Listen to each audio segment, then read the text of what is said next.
Hey guys, John Covington here. Before we get going, would love for you to subscribe and like the video.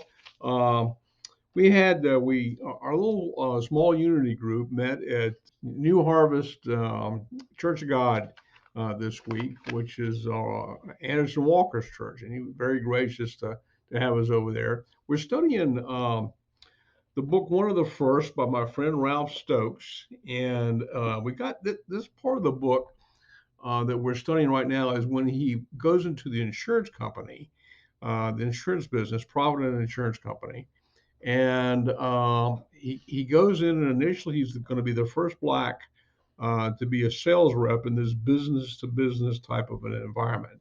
And there's several very interesting stories in there. One of them is he's selling in the South and mostly in the South Carolina area, Georgia, Tennessee. And this is back in the mid to late 70s. And he's running across many racist types of environments.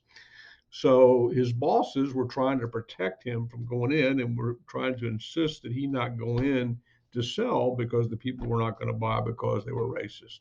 Ralph rejected that. He says, since I'm going to be the one getting the commission, I'm going to do the work. Well, the first one he went in and he didn't get the sale.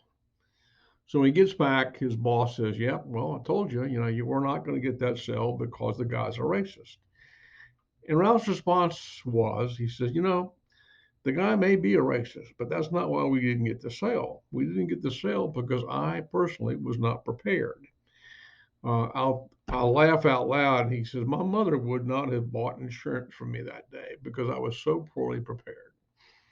So the second time he goes, a couple of years go by, and it's a guy. In fact, I think the guy used to be a guy in the Ku Klux Klan. And same scenario. Ralph goes in. He's got a white trainee that actually reports to Ralph.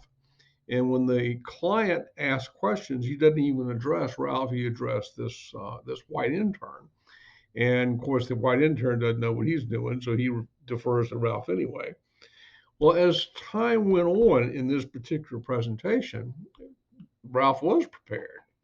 He knocked the cover off the wall, and as the end of the session started coming, the client or potential client started dealing with Ralph instead of the white intern.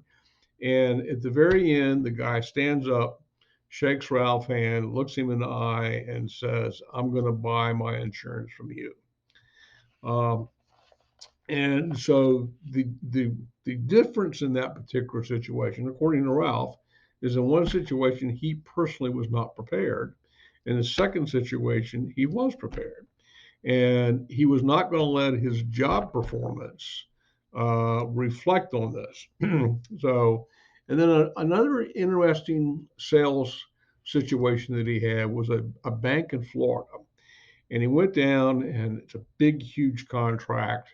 Ralph's got a team of people down there. He's leading the team, and it's about an hour presentation. And Ralph's team was really well prepared.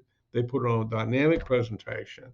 They actually beat someone out who was the incumbent, and they won the contract. And that evening, they were down in the hotel bar and having some drinks. And the CEO of this company comes up to Ralph and says, "Where are you from?" Ralph says, "Well, from my parents, just like you." And what the guy was getting around to is he had never heard uh, a black man speak in an organized fashion the way Ralph had. So that was the guy did not come across as a racist, but that was obviously he certainly had racist assumptions. And in this part of the book is really sort of a tough part to read and comprehend, especially in the 2020s. But I really liked the quote that Ralph has in this particular book in this section, and he says, "I'm not going to allow you to hate me. I'm not going to allow you to hate me. And what Ralph is going to do is I'm going to perform at such a level that you're not going to have an opportunity to hate me. And I'm going to be kind to you. And I'm going to be nice to you. And I'm going to ignore the things that you do to me out of your hatred. And by the time I get done, I will have worn you down and we will become brothers. And I've known Ralph for, good grief, 40 something years now, I guess. And I have witnessed that from my good friend. So, anyway, I think that I surely hope you buy this book because, in my perception, he takes a different approach to racism than most people I've ever run across. And I think there's learning. You may not want to embrace what he's done, but I will guarantee you that you will learn from what he has done. So anyway, our group is we had a lot of fun. We had a little bit of humor in the group this week. We have one of our guys who's he's actually sort of a public figure. He shows up late about half the time. Okay, he's not real late. 2, 3, 4, 5 minutes late. So he calls me about 10, 15 minutes before the meeting, and he says, "John is," he says, I got a situation here." He says, "All my undershirts were dirty.